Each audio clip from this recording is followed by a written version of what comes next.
Communication sensible होना चाहिए, नहीं तो मुंह तो ढिंचाक पूजा भी खोलती है। ठीक है, खुलता ओके, ये एनर्जी रखें। हाँ, मेरा नाम है स्टीवन फर्नांडिस और मैं एक सर्टिफाइड बिजनेस कम्युनिकेशन और लैंग्वेज एक्सपर्ट हूं गाइस। मैं इन सेशंस में आपको स्पेसिफिकली उन सारी चीजों के बारे में बताने वाला हूं जिनके बारे में आज तक आप डरते रहे हो, और वो है सीए फाउंडेशन का इंग्लिश वाला पोर्शन। 20 दिन में, सिर्फ 20 दिन में मैं आपको करवाने वाला हूं पूरा सिलेबस। ये मैं प्लेज लेता हूं, एक प्रॉमिस है मेरी तरफ से कि आपको मजा तो आएगा ही आएगा। पहली बार शायद इंग्लिश आपको समझ में आने लगेगी, आपको डर नहीं लगेगा, आपको लगेगा यार ये सब्जेक्ट तो मैं इजीली ना सिर्फ कवर कर सकता हूं बल्कि इसमें बहुत ज्यादा अच्छा स्कोर ला सकता हूं। इस प्रॉमिस के साथ गाइस, ये वीडियोस देखना आपके लिए कितना इंपॉर्टेंट हो जाता है सोच। सबसे पहला चैप्टर, सबसे पहला सेशन समझने की कोशिश करते हैं। बड़े बड़े ब्लॉक लेटर्स में लिखा हुआ है कम्युनिकेशन। कम्युनिकेशन के क्वेश्चंस पर अगर आप ध्यान दोगे तो मैक्सिमम आपको आती हैं केस स्टडीज। केस स्टडीज मतलब दो लोगों के बीच में कम्युनिकेशन हो रहा है। कम्युनिकेशन अलग अलग तरीके का हो सकता है, यही ये चैप्टर पर्टिकुलरली समझाता है। आपको ये बात समझ में आएगी कि केस स्टडीज में कैसे आपको एक पूरी कहानी दी होती है जिसमें कम्युनिकेशन हो रहा है। वो शायद वर्बल कम्युनिकेशन हो सकता है, वो रिटन कम्युनिकेशन हो सकता है, और उसके बेसिस पे आपसे पूछे जाएंगे कुछ बहुत पिन पॉइंटेड क्वेश्चंस।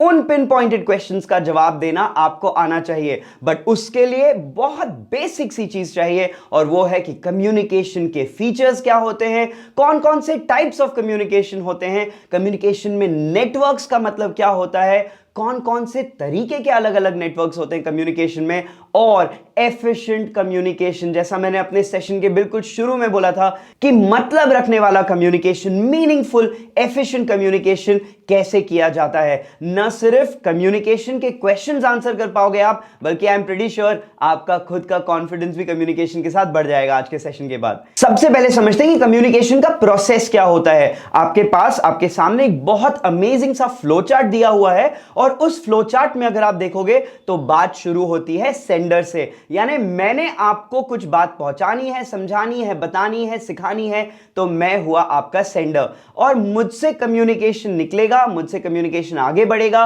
कम्युनिकेशन आगे बढ़ता तो है, बट मान लीजिए मेरे दिमाग में अगर कोई थॉट है और मुझे आप तक पहुंचाना है। यार आज तक तो ह्यूमन रेस इतनी एडवांस नहीं हुई है कि मैंने यहां पे सोचा और आपने वहां पे समझ लिया।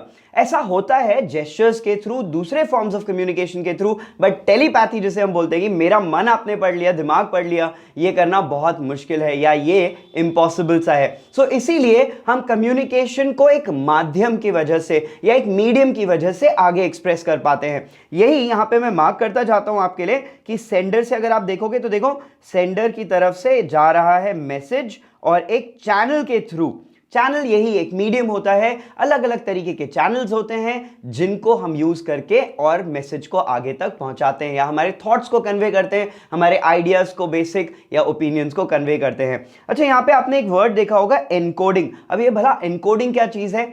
एनकोड करने का मतलब है अपने मैसेज को उस चैनल या उस माध्यम पे बैठाना। इसका मतलब यह है कि मान लो मेरे पास थॉट्स हैं मेरे दिमाग में, बट अगर मैंने इनको शब्दों में नहीं पिरोया या शब्दों में नहीं बिठाया तो आप मेरी बात कैसे समझोगे? इसीलिए एनकोडिंग। आगे अगर आप देखोगे तो हमारा मैसेज आगे चल रहा है, और यहां पे एक बात कही गई है नॉइज। क्या नॉइज का मतलब शोर है कि यार बड़ा शोर हो रहा था तो मुझे मैसेज नहीं समझ में आया? नहीं, नॉइज का मतलब सिर्फ शोर नहीं है। नॉइज का मतलब वो हर एक ऐसा डिस्टर्बेंस है जिसकी वजह से शायद आपका मैसेज लूज हो जाए या गायब हो जाए या सामने वाले को शायद समझ में ना आए। यार सोच के देखो, कई बार जब आप कोई बात सामने वाले तक बोलते हो, आपके दोस्तों को, अपने पेरेंट्स को, यार रिलेशनशिप में किसी भी, इतने झगड़े क्यों होते हैं? मिसकम्युनिकेशन की वजह से, मिसअंडरस्टैंडिंग की वजह से। यार फॉर एग्जाम्पल अगर मैं बोलूं I am not a texting person at all, मुझे ऐसा लगता है कि शायद एसएमएस करने में या व्हाट्सएप पे टेक्स्ट करने में पूरा मैसेज या पूरी इमोशंस जो है वो एब्सोल्युटली लूज हो जाती है। I am pretty sure you agree with me on this. But वैसे ही नॉइज याद रखिएगा, हर एक ऐसा डिस्टर्बेंस नेचुरल हो, मैन मेड हो, आगे हम समझेंगे कि नॉइज किस किस तरीके के होते हैं, बट इन सारी तरीकों से हो सकता है हमारा मैसेज खो जाए, तो वो होता है नॉइज। फिर पहुंच गया हमारा मैसेज रिसीवर के पास, यानी मैंने आप तक मेरी बात पहुंचा दी। बट अगर आपको मेरी बात समझ में ही नहीं आई है, अगर आपने मेरी बात को आधा समझा है या गलत समझ लिया, तो क्या मेरा कम्युनिकेशन रियली एफिशिएंट था? नहीं। इसीलिए यहां पे आपको क्या करना पड़ेगा, आपको मैंने जो शब्द कहे हैं उनको डिकोड करना पड़ेगा, ताकि जो मेरा ओरिजिनल मैसेज था, ओरिजिनल थॉट था, वो आपके दिमाग में आ सके। इसीलिए डिकोडिंग का प्रोसेस, कि आपने वापस मेरे शब्दों को तोड़कर मेरे मीनिंग को समझने की कोशिश करी। आप मुझे क्या दोगे यार? मान लो अगर मेरी वॉल्यूम बड़ी कम है, तो आप नेक्स्ट टाइम मुझे बोलोगे प्लीज सर अपनी वॉल्यूम थोड़ी बढ़ाकर बात करना। यह आपने मुझे दिया है फीडबैक, यानी इंप्रूवमेंट का स्कोप। यह फीडबैक बहुत बहुत ज्यादा नेसेसरी होता है कम्युनिकेशन में खासकर, तो यह चीज याद रखिएगा। फीडबैक के बाद अगेन एक चैनल के थ्रू वापस वो जो फीडबैक है वो सेंडर तक पहुंच जाता है। क्या फीडबैक में भी बैरियर्स हो सकते हैं? हाँ, जैसे नॉइज हमने चेकआउट किया था, वैसे ही और भी बैरियर्स हो सकते हैं कम्युनिकेशन में। तो इनको समझने की कोशिश करते हैं कि कम्युनिकेशन कौन कौन से तरीके का होता है। 3 मेजर कैटेगरीज कम्युनिकेशन की आपको यहां पे दे रखी है, और वो है वर्बल, नॉन वर्बल और विजुअल कम्युनिकेशन। अगेन इसमें भी 2 सब कैटेगरीज होती हैं, जबकि कम्युनिकेशन फॉर्मल या इनफॉर्मल हो सकता है। आप अपने बॉस से बात कर रहे हो, आपने एक ऑफिशियल ईमेल लिखा, आपने एक लेटर लिखा, ये कम्युनिकेशन फॉर्मल कम्युनिकेशन समझा जाता है। और इनफॉर्मल वही जो हम रोज करते हैं अपने दोस्तों के साथ, अपने पेरेंट्स के साथ, अपने रिलेशनशिप्स में, एक्सेट्रा एक्सेट्रा। पहला समझते हैं वर्बल कम्युनिकेशन। वर्बल मतलब शब्दों का या लैंग्वेज का इस्तेमाल। अगर आप शब्दों का इस्तेमाल करके अपनी बात सामने वाले तक पहुंचा रहे हो, तो वो है verbal communication. Again verbal communication जो है वो 2 तरीकों में बढ़ता है, रिटन या ओरल। ओरल कम्युनिकेशन जितनी भी बकवास, जितनी भी बातचीत, जितनी गॉसिप रोज हम करते हैं, वो सारी ओरल कम्युनिकेशन ही तो है। रिटन कम्युनिकेशन, यार मान लो आपके कॉलेज में आपको स्पॉन्सरशिप किसी सोसाइटी की मिली है, किसी इवेंट की, किसी फेस्टिवल की आपको स्पॉन्सरशिप करवानी है, तो आप क्या करोगे? आप एक बढ़िया सा ब्रोशर बनाओगे, आप अपने स्पॉन्सर्स तक लेकर जाओगे। वो ब्रोशर है एक फॉर्म ऑफ रिटन कम्युनिकेशन। देखो कौन कौन से फॉर्म्स और दूसरे दिए हुए हैं, emails, documents, reports, handbooks, brochures, chat platforms, even जो रोज की एसएमएसिंग आप करते हो इतनी सारी, ये सब कुछ है रिटन कम्युनिकेशन के फॉर्म्स। और ओरल कम्युनिकेशन में और क्या आ जाता है? ऑफ कोर्स यार, ये वीडियो में जो आपके सामने मैं खिटर पिटर कर रहा हूं, ये सारी ऑफ कोर्स ओरल कम्युनिकेशन है। अच्छा, आगे अगर आप देखोगे फेस टू फेस हो सकता है, टेलीफोन पर हम जो बतियाते हैं, ये सारी बातें ओरल कम्युनिकेशन में आ जाती है। अच्छा, ऑफ कोर्स इन दोनों कम्युनिकेशंस में अपने अपने फीचर्स होते हैं, कुछ चीजों पर आपको ध्यान रखना पड़ता है। जैसे ओरल कम्युनिकेशन में आपको मालूम है कि वॉल्यूम का बहुत बड़ा इंपैक्ट पड़ता है। अगर मेरी वॉल्यूम मैं ऊपर नीचे करूं, इसे मॉड्यूलेशन कहते हैं, और ये भी ओरल कम्युनिकेशन में बहुत ज्यादा इंपॉर्टेंट होती है। कई बार चीजों को हाईलाइट करने के लिए आप देखोगे मेरी आवाज हाई पिच्ड हो जाती है। कभी कभार अगर मुझे कोई सीरियस बात समझानी है तो मैं लो पिच बात से समझाऊंगा उसको। तो ऐसे ही वेरिएशन होता है कम्युनिकेशन में।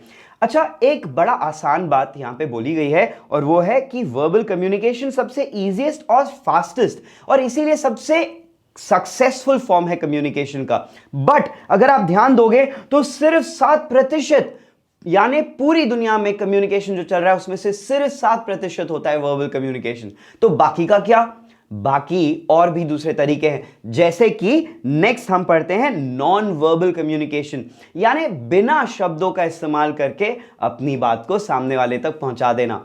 यार अब एक सिंपल सा एग्जांपल लो। मान लो आपकी मॉम ने आपको आंखें दिखाई, या मान लो आपके दोस्त ने आपको इशारा किया, तो ये इशारे जो हैं जिन्हें हम जेस्चर्स कहते हैं, ये हैं नॉन वर्बल कम्युनिकेशन का फॉर्म।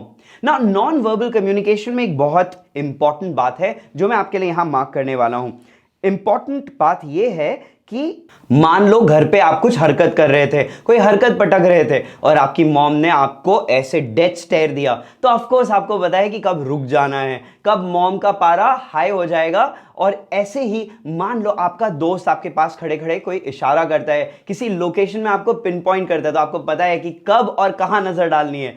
तो यही होता है नॉन वर्बल कम्युनिकेशन, यानी जेस्चर्स के थ्रू। देखो और कौन कौन से तरीके होते हैं, फेशियल एक्सप्रेशंस यानी हमारे हाव भाव। कई बार यार हम सिर्फ अपने चेहरे के हाव भाव से चीजें एक्सप्रेस कर जाते हैं। वैसे ही हमारा स्टांस यानी जिस तरह से मैं खड़ा हुआ हूं, आपको आगे मैं समझाऊंगा। बॉडी लैंग्वेज में यानी जिस तरह की हम लैंग्वेज हमारी बॉडी कहती है, जिस तरह का हमारा पोस्चर है, हमारा स्टांस है, जिस तरह से हम बैठे हुए हैं, ये सारी चीजें आपके बारे में बहुत सारी चीजें कन्वे करती है, जैसा कि आज के एक सैंपल क्वेश्चन में यानी एक केस स्टडी में भी हम समझेंगे। और यही बातें आपको बहुत याद रखनी है ताकि आप क्वेश्चंस को सक्सेसफुली आंसर कर पाओ। आगे कहता है gestures, tone of voice. Of course यार हमारी बातें यानी जब हम कोई चीज बोलते हैं, कभी कभार हम सिर्फ अपनी आवाज ऊंची नीची करके बातें समझा देते हैं। उसके आगे बोला गया है टच और दूसरे फिजिकल साइंस, ये सारे फॉर्म्स कम्युनिकेशन के, नॉन वर्बल कम्युनिकेशन के फॉर्म्स हैं। अच्छा, जैसे कि सिंपल एग्जांपल दूं, लोग कहते हैं कि आपको कभी भी इंटरव्यू में ऐसे नहीं बैठना चाहिए। क्यों? क्योंकि ये क्रॉस हैंड्स वाला ये जो जेस्चर होता है, ये ईगो का या प्राइड का जेस्चर है। ये बताता है कि आप सामने वाले की बात नहीं सुनना चाहते, शायद आप एक क्लोज्ड या स्टबर्न एटीट्यूड रखते हैं। तो देखो बॉडी लैंग्वेज। ओके, नेक्स्ट अगर आप देखो तो यहां पे बोलता है कि 55% नॉन वर्बल कम्युनिकेशन पूरा दुनिया में होता है, यानी सारे कम्युनिकेशन का 55%। आगे अगर आप देखोगे तो एक बहुत ही इंटरेस्टिंग वर्ड दिया हुआ है और वो है पैरा लैंग्वेज। पैरा लैंग्वेज होता है कि शब्दों से ज्यादा जब हम कभी कभार कोई बात समझा जाते हैं, बोल जाते हैं, एक्सप्रेस कर जाते हैं। जैसे यहां पे कुछ वर्ड्स दिए हुए हैं, voice quality, intonation, pitch, stress, emotion, tone और स्टाइल ऑफ स्पीकिंग। मान लीजिए वीकेंड पे आपका दोस्त आपको बोलता है यार पता है संडे को एक सत्संग होता है, उसमें मैं तेरे को लेकर चलता हूं। तो आपका मूड जो है, आपका टोन जो है वॉइस का, आप जो कहोगे यही बहुत कुछ कह जाएगा आपके बारे में कि आप कितने इंटरेस्टेड हो या नहीं हो शायद। तो यही चीज होती है पैरा लैंग्वेज, कि शब्दों के अलावा जेस्चर्स से ज्यादा कई बार हम चीजें समझा जाते हैं, और वो है पैरा लैंग्वेज। अगर आप देखोगे यहां पे एक और फॉर्म दिया हुआ है और वो है एस्थेटिक कम्युनिकेशन।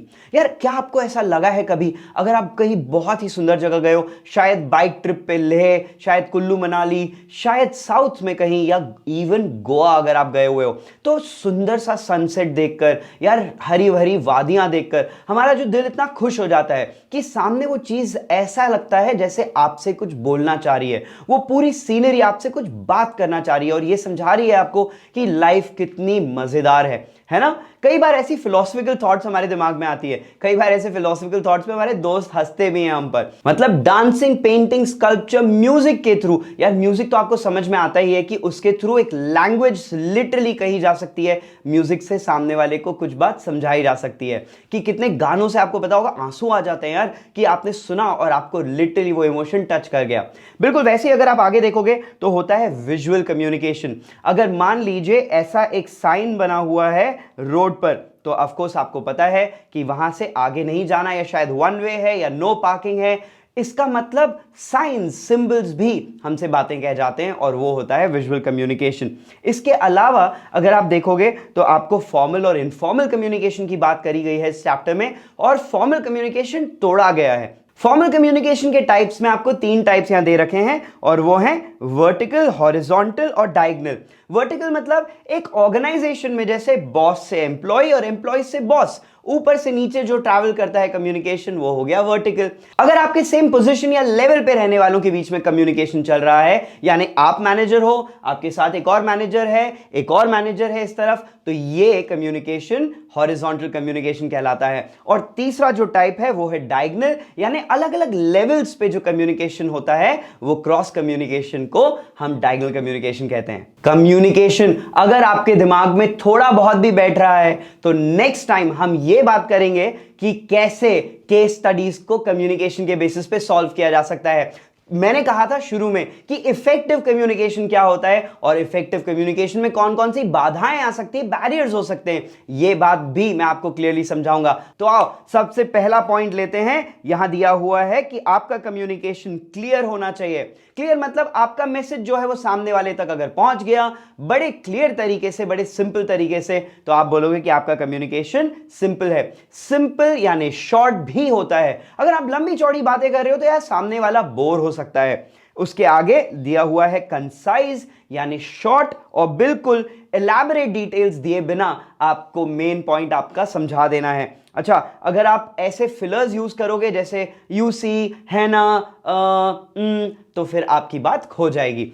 नेक्स्ट पॉइंट बोलता है आपकी बात ठोस, कॉन्क्रीट, फैक्ट्स पे बेस्ड, टैंजिबल होनी चाहिए। और फिर ये कोहेरेंट वाला पॉइंट आ जाता है जो मैंने आपको बोला था। कोहेरेंसी का मतलब कि आपकी सारी बातों में एक ऐसा धागा पिरोया होना चाहिए, एक ऐसा ब्रिज होना चाहिए, एक ऐसा कनेक्ट होना चाहिए जिससे सामने वाला आपकी सारी बातों को समझ जाए। जैसे अगर आपने एक ऐसे लिखा बट सामने वाला पढ़ के बोले कि यार पहले पैराग्राफ के बाद दूसरे पैराग्राफ पे पता नहीं कहां जंप मार गया, समझ ही नहीं आया, तो ये बात आपकी सही नहीं होगी।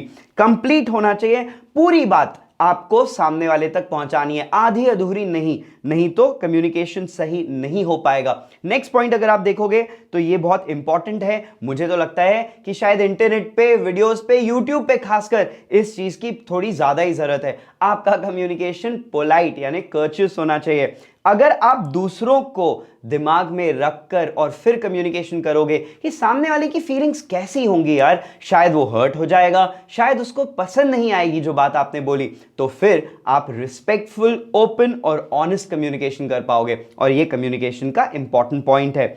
दूसरा कहता है लिसन फॉर अंडरस्टैंडिंग। इसका मतलब कि क्या सामने वाले को मेरी बात पूरी पूरी समझ में आई है या नहीं, या क्या जिन शब्दों का माध्यम यूज करके मैं उसको कम्युनिकेट कर रहा हूं वो सही है या नहीं, ये मुझे डिसाइड करना है। इसका मतलब ऐसा नहीं कि मैंने अगर अपनी बात बोल दी, सामने वाले को समझ में आई या नहीं आई तो मुझसे कोई मतलब नहीं, ये आप नहीं बोल सकते। ऑफ कोर्स ऐसे ही सुनने वाला जो है उसको भी अपने इमोशंस पर कंट्रोल होना चाहिए, उसको बात समझ में आनी चाहिए, तब जाके कम्युनिकेशन इफेक्टिव बन पाएगा। आपने मुझे कहा कि आपको टिकटॉक के वीडियोस देखना पसंद है और मैंने आपको फट से जज कर लिया, तो मैंने शायद आपकी पूरी बात सुनी भी नहीं। अच्छा, ये सोचो बातें करते वक्त कितनी चीजें हमें डिस्ट्रैक्ट करती है। आप अपने बॉस से कुछ कह रहे हो, छत पे से एरोप्लेन निकल रहा है, आप मम्मी को कुछ बोल रहे हो, बच्चे के रोने की आवाज आ रही है, यार ये होती हैं डिस्ट्रैक्शंस। इसीलिए इफेक्टिव कम्युनिकेशन कहता है कि आपका फोकस और अटेंशन आपके कम्युनिकेशन पर ही होना चाहिए। सो इसे मार्क कर लेते हैं। और नेक्स्ट पॉइंट बोला गया है इमोशनल अवेयरनेस एंड कंट्रोल। ये बहुत बहुत ज्यादा जरूरी है क्योंकि आपको बोला गया है यहां पर कि ना सिर्फ आपका कम्युनिकेशन लॉजिकल होना चाहिए या ना सिर्फ इमोशनल होना चाहिए, इन दोनों का एक परफेक्ट मिक्सचर होना चाहिए। अब समझते हैं बैरियर्स इन कम्युनिकेशन। कौन कौन सी ऐसी बातें हैं जो आपके कम्युनिकेशन में बाधाएं डाल सकती है, रोक सकती है, ताकि आपका कम्युनिकेशन का साइकिल पूरा ना हो। अच्छा, पहला पॉइंट यहां पे बोला गया फिजिकल बैरियर्स। जोर से शोर हो रहा है, नॉइज है, टेक्निकल डिस्टर्बेंसेस हैं, आपका फोन पुराना है और इस वजह से सामने वाले को बिल्कुल भी आपकी बात समझ नहीं आ रही। अच्छा, हो सकता है आप बड़े दूर बैठे हो और इंटरनेट वहां पे पहुंच नहीं रहा। हो सकता है कि ऑफिस के दरवाजे ऐसे हैं जिसके थ्रू आपकी आवाज सुनाई दे रही है, शायद सामने वाले को आप बताना नहीं चाह रहे थे या नहीं चाहते थे कि आपकी बात बाहर तक जाए। सेपरेट एरियाज हैं, अलग अलग एरियाज की वजह से बहुत ज्यादा लार्ज ऑफिस स्पेस है, बात एको हो रही है। इन सारी प्रॉब्लम्स की वजह से बाधाएं या कम्युनिकेशन में बैरियर्स हो सकते हैं। नेक्स्ट कहता है ऑर्गेनाइजेशनल स्ट्रक्चर्स के बैरियर। आपका बॉस एक ऐसी जगह बैठा है आपके ऑर्गेनाइजेशनल स्ट्रक्चर में जहां पर आपका रिव्यू उस तक कभी पहुंचता ही नहीं। आप बोल बोल के थक गए हो यार कि कॉफी मशीन काम नहीं कर रही, बट महीने हो गए और कॉफी मशीन अभी भी रिपेयर नहीं हुई है, तो ये एक ऑर्गेनाइजेशनल स्ट्रक्चर का बैरियर है। इसके आगे दिए हुए हैं लैंग्वेज बैरियर्स। मेरी लैंग्वेज अलग, आपकी लैंग्वेज अलग, मैंने कुछ कहा, आपने कुछ अलग समझ लिया, तो ये होते हैं लैंग्वेज बैरियर्स। इसी तरह यहां दिया हुआ है कल्चरल बैरियर्स। अब दोनों को समझने की कोशिश कीजिए। कई कल्चर्स में, कई लैंग्वेजेस में, कई भाषाओं में यार कुछ कंसेप्ट्स होते ही नहीं है। तो अगर आप रिटायरमेंट जैसा शब्द जापानीज लोगों को बोलोगे शायद उनको समझ में ना आए। यार लेट होना उनके कल्चर में है ही नहीं, सबसे हार्ड वर्किंग लोग होते हैं, आपको भी ये बात पता है। चीजें वेस्ट कर देना अगेन उनके कल्चर में अगर है ही नहीं तो आप उनको कैसे शायद ये बात समझा पाओगे। तो ये कल्चरल या लैंग्वेज बैरियर्स होते हैं। कभी कभार एक शब्द किसी एक लैंग्वेज में हो तो दूसरे लैंग्वेज में वो कुछ और मीन कर जाता है, इसीलिए आपको बैरियर्स हो सकते हैं। आगे और भी अलग अलग बैरियर्स के बारे में समझाया गया है, जैसे इमोशनल बैरियर्स, आपने कुछ बात बोली, सामने वाला मूड में नहीं था, गुस्से में था और उसने आपकी बात पूरी नहीं समझी। एटीट्यूड बैरियर्स, सामने वाले का एटीट्यूड ही ऐसा है, यार ये तो हम कितनी बार बोलते हैं, हम लोगों को बोलते हैं, समझ लेते हैं कि सामने वाला शायद आपकी बात बिल्कुल भी नहीं सुनना चाहता क्योंकि उसको एटीट्यूड प्रॉब्लम है, तो हम बोलते हैं क्या एटीट्यूड है यार बंदे का, नहीं सुनना चाहता शायद। अगर इंस्टाग्राम पे कुछ अच्छे फोटोज डालकर आपको अचानक से सक्सेस मिल गई है तो इसका मतलब ये नहीं कि आप एटीट्यूड दिखाओगे, तो वैसे ही एटीट्यूड प्रॉब्लम्स भी हो सकती है। परसेप्शन बैरियर्स यानी चीजों को ना समझ पाना, जैसे आपको दुनिया नजर आती है, जिस रंग में आप उसे देखते हो सकता है कि मेरा पर्सपेक्टिव या मेरा परसेप्शन दुनिया का बिल्कुल कंप्लीटली डिफरेंट हो, तो ये परसेप्शन भी एक बैरियर हो सकता है।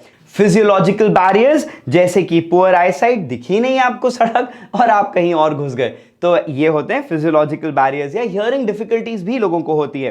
टेक्नोलॉजी के बैरियर्स, रोज हर दिन टेक्नोलॉजी बदलती है यार, कैसे कैचअप कर सकते हैं इसको। डेफिनेटली ऐसा होता है, आपके पास लेटेस्ट फोन है, सामने वाले के पास पुराना फोन है, आप भेज ही नहीं पाए उसको ईमेल, वो पढ़ ही नहीं पाया, हो गया बैरियर। और सिमिलरली जेंडर बैरियर्स भी होते हैं, मेन एंड वुमेन। नाउ ये एक सेक्सिस्ट बात नहीं है, बट ये बहुत कॉमन सी बात है कि लोग जिस तरह से कम्युनिकेशन को परसीव करते हैं वो डिफरेंट होता है based on the gender that they are. Now इसीलिए जेंडर बैरियर्स भी हो सकते हैं। ना केस स्टडी पर आ जाते हैं, जो मैंने कहा था, आपसे प्रॉमिस किया था कि कैसे केस स्टडी सॉल्व करते हैं, उस बात पर हम डिस्कस करेंगे।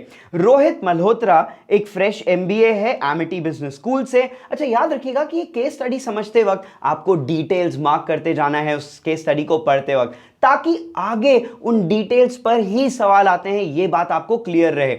नाउ फॉर एग्जाम्पल यहां पे बोला गया है कि ये इंटर्न के लिए अर्नस्ट एंड यंग जैसी बड़ी कंपनी के लिए उसका एक इंटरव्यू कॉल आया है। उसको 5 जून को 10 AM यानी सुबह 10 बजे उसको वहां इंटरव्यू के लिए रहना है। और उस दिन वो बड़ा एक्साइटेड है, वो निकल तो जाता है, बट ये प्रॉब्लम हुई कि नोएडा यानी जहां वो रहता है वहां से वो 8:30 बजे निकला और ट्रैफिक जाम में फंस गया। लो, हो गई कयामत। अब वो पहुंचा 10:20 पे। अब सोच के देखो यार, इतनी बड़ी कंपनी के इंटर्नशिप के लिए अगर आप गए हो और आप हो गए 1 घंटा लेट, तो ऑफ कोर्स आप इतने नर्वस हो जाओगे यार, आपको लगेगा शायद घुसते से ही वॉचमैन ही आपको गेट से भगा देगा। बट वैसा ही हाल है यहां पे रोहित मल्होत्रा का। आगे बताया, उसको बुलाया जाता है अंदर, वो अपोलोजाइज करता है रिसेप्शनिस्ट को, उसको बोला जाता है अच्छा बाहर लॉबी में बैठो, थोड़ी देर बाद तुम्हें बुलाएंगे, और उसको 1 घंटा वहां पे बिठाया जाता है। ऑफकोर्स ही बात है यार, ठीक है, बॉसेस के टाइम से नहीं आएगा तो कौन बुलाएगा उसे। नाउ 1 घंटे बाद वो इंटरव्यू में बैठता है और उसको वो 1 घंटे में, आप समझ सकते हो, उसकी बत्ती गुल हो चुकी है। वो इतना ज्यादा नर्वस हो गया है, उसको ऐसा लगता है कि अंदर आते से उसे झाड़ दिया जाएगा कि तुम लेट क्यों हो गए और अब तो तुम्हारे लिए कोई पोजीशन नहीं है यहाँ पे। अच्छा, अगर आप कॉन्वर्सेशन पढ़ोगे आगे तो आपको पता चलेगा कि वहां पे इंटरव्यूअर्स उससे पूछते हैं, उसे बुलाकर कि आप क्यों लेट हो गए। वो बोलता है कि यार सर जाम हो गया था, ठीक है। वो लोग बोलते हैं हाँ कोई बात नहीं, समझ में आता है, एनसीआर रीजन में तो बड़े जाम्स होते हैं, कोई बात नहीं, अपने बारे में जरा बताओ। अब ये बेसिक सवाल है यार, कोई भी आपसे सबसे पहले इंटरव्यूअर पूछेगा tell us something about yourself, but यहाँ पे अगर आप उसको ध्यान दोगे तो वो अटक जाता है। वो बोलता है कि सर आप मेरे बारे में क्या जानना चाहोगे। अब this is not what you do in an interview यार, आप जाकर अपने मेन पॉइंट्स बताने की कोशिश करते हो। खैर, इंटरव्यूअर से पूछता है कि जो इंपॉर्टेंट है वो बता दो अपने बारे में, और वो अपने बारे में बताने लगता है ना। आप देखोगे कि कितनी अननेसेसरी डिटेल्स वो यहां पर दे रहा है। जैसे कि वो कहता है कि I did my schooling from ABS public school, graduation और पोस्ट ग्रेजुएशन कहां से किया, ठीक है। वो कहता है कि मैं फोकस्ड और हार्ड वर्किंग हूं, रिजल्ट ओरिएंटेड हूं, बट इसका कोई एग्जाम्पल नहीं दे पाता।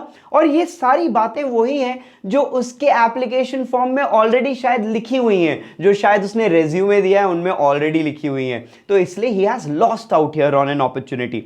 वो उससे उसके अकम्पलिशमेंट्स पूछते हैं, वो बताता है कि मैं गुड डिबेटर था, बट अगेन आगे जब वो कहता है कि मुझे अपने प्रोजेक्ट वर्क के लिए किसी कंपनी के साथ काफी अप्रिशिएट किया गया, तो क्यों अप्रिशिएट किया गया, ऐसा क्या उसने किया था प्रोजेक्ट वर्क में, ये वो नहीं बता पाता। नेक्स्ट अगर आप देखोगे तो उससे एक बड़ा अच्छा सवाल पूछा जाता है कि आपके लाइफ में कौन सी डिफिकल्ट एक्सपीरियंसेस हुए हैं अभी तक और आपने कैसे उनके साथ डील किया। ये बड़ा कॉमन क्वेश्चन है जो इंटरव्यू में पूछा जाता है। ये बंदा कहता है कि मैं हॉस्टल में शिफ्ट हुआ था और इसलिए अपनी नई जिंदगी से कोप करने के लिए मुझे कभी कभार दिक्कतें आने लगी और इसीलिए मैं इंडिपेंडेंट और रिस्पॉन्सिबल होना सीख गया। अच्छा सवाल था ना, अच्छा आंसर भी था इनफैक्ट। आगे उससे एक बड़ा मस्त सवाल पूछा जाता है, उसे बोला जाता है अच्छा इनोवेशन सक्सेस तक लीड करता है, आप एक काम करो ये प्लास्टिक कप होल्डर लो और मुझे बताओ कि पानी या कोई भी लिक्विड होल्ड करने के अलावा इस प्लास्टिक कप होल्डर को और क्या क्या इसका इस्तेमाल हो सकता है। तो बंदा यहां पर अपनी क्रिएटिविटी नहीं दिखा पाता, मैक्सिमम वो कहता है कि इसमें ऑफिस क्लिप्स रख सकते हैं, इसमें स्टिकी सॉलिड फूड आइटम्स, क्या च्युइंगम रखना चाह रहा है क्या बंदा इसमें, और बोलता है कि कॉकरोच पकड़ने के लिए इसका यूज हो सकता है। Now that is the reason why, ठीक है, this guy probably loses out on his interview right here. Now आगे उससे बोलते हैं कि एक जोक सुनाओ, और ये बंदा जोक नहीं सुना पाता क्योंकि उसको ये नहीं समझ में आता कि यार ऐसे इंटरव्यूज को मैं कौन सा जोक सुनाऊं, तो he is kind of not prepared. और ऑफ कोर्स ये जोक वाला सवाल अगर आप ध्यान दोगे तो ये इसलिए नहीं पूछा गया कि जोक सुनना था इंटरव्यूज को, क्योंकि वो बोर हो रहे थे। वो आपसे ये जानना चाह रहे थे कि can you think on the spur of the moment, क्या आप प्रेशर में भी कूल माइंडेड हो सकते हो, और ये चीज वो नहीं कर पाया। तो ऑफ कोर्स वो लोगों से बोलते हैं ठीक है we will get back to you, and Rohit leaves the room. अच्छा अगर आप ध्यान दोगे तो यहां ब्रैकेट्स में मैं स्पेसिफिकली मार्क करने वाला हूं आपके लिए, लिखा है क्लेंचिंग हिज हैंड्स, यानी वो ऐसे टाइट अपने हाथ पकड़ के बैठा हुआ है, ऐसे क्लेंच कर रहा है अपने हाथ, और फिर उसके आगे दिया हुआ है हेजिटेशन एंड पॉज, यानी वो अटक अटक के बात कर रहा है। तो हमें सवाल भी ऐसे ही आए, आपसे पूछा गया है क्या रोहित सिलेक्ट होगा, क्यों या क्यों नहीं, और आप बोलोगे कि नहीं होगा यार सिलेक्ट, क्योंकि वो इतना नर्वस था, he was a nervous wreck during the entire interview. और ये पॉइंट आपको कैसे पता, ऑफ कोर्स वहां पे सिग्नल्स दिए गए, मैंने ब्रैकेट्स में आपके लिए मार्क किए थे। नेक्स्ट बोलता है कि कौन से नॉन वर्बल क्यूज बताते हैं कि रोहित का स्टेट ऑफ माइंड कैसा है, रोहित के दिमाग में क्या चल रहा है। तो of course non verbal cues में आपने देखा he is clenching his hands, he is very hesitant, वो अटक अटक के बात कर रहा है, और इन सारी चीजों से पता चलता है कि वो बहुत ज्यादा नर्वस हो चुका है। तो इसीलिए वो इस कंक्लूजन पे पहुंचे होंगे कि ये बंदा जो है ये अपने आप को एक प्रेशर सिचुएशन में हैंडल नहीं कर सकता। देखो यार लेट होना अवॉइड नहीं किया जा सकता कभी कभार, बट अगर आप लेट हो भी गए तो यहां पे कम्युनिकेशन जो है आपका, उस कम्युनिकेशन पे लेट होने का इफेक्ट नहीं पड़ना चाहिए था। नेक्स्ट सवाल, मिस्टर बी यानी एक इंटरव्यूअर ने रोहित से पूछा कि अपने बारे में बताओ, तो वो क्या जानना चाह रहे थे यार, वो उसको एक मौका दे रहे थे। ये सवाल एक मौका होता है कि आपकी बेस्ट अचीवमेंट्स, आपकी बेस्ट क्वालिटीज, आपने जो लाइफ में ऐसा कुछ किया हुआ है इंटरेस्टिंग, यानी जैसे मान लीजिए आपकी कुछ बड़ी इंटरेस्टिंग सी हॉबीज, हो सकता है पतंग उड़ाना, तो उन चीजों के बारे में आप बात करें ताकि इंटरव्यूअर्स उनसे बेस्ड आपसे इंटरेस्टिंग कॉन्वर्सेशन या सवाल कर पाए ना। ये बंदा जो है वो रोहित, वो इन चीजों को नहीं बता पाया अच्छे से। रोहित बोलता है मैं दिल्ली में बड़ा हुआ, यहीं पे पैदा हुआ, एबीएस पब्लिक स्कूल में वगैरह वगैरह, क्या उस वो नहीं कर पाया है। क्वेश्चन बोलता है which principle of good communication has he failed to apply here.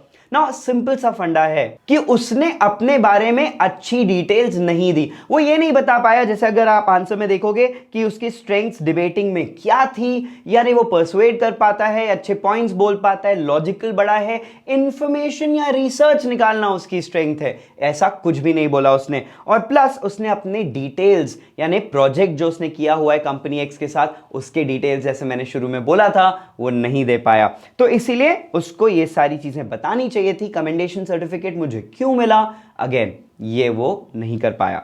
अपने अकम्प्लिशमेंट्स के बारे में बात करते वक्त रोहित कहां गलत हो गया, और नेक्स्ट क्वेश्चन इसी का बोलता है, next part, which characteristic of effective communication is missing in his answer. भाई मैंने आपसे कहा कि मेरी सर बहुत तारीफ हुई है एक प्रोजेक्ट में, तो आप जानना चाहोगे ना कि यार तारीफ क्यों हुई, मैं इस बात पे थोड़ी ना छोड़ दूंगा कि मेरी तारीफ हुई है सर। तो ऑफ कोर्स ये गलती रोहित ने करी।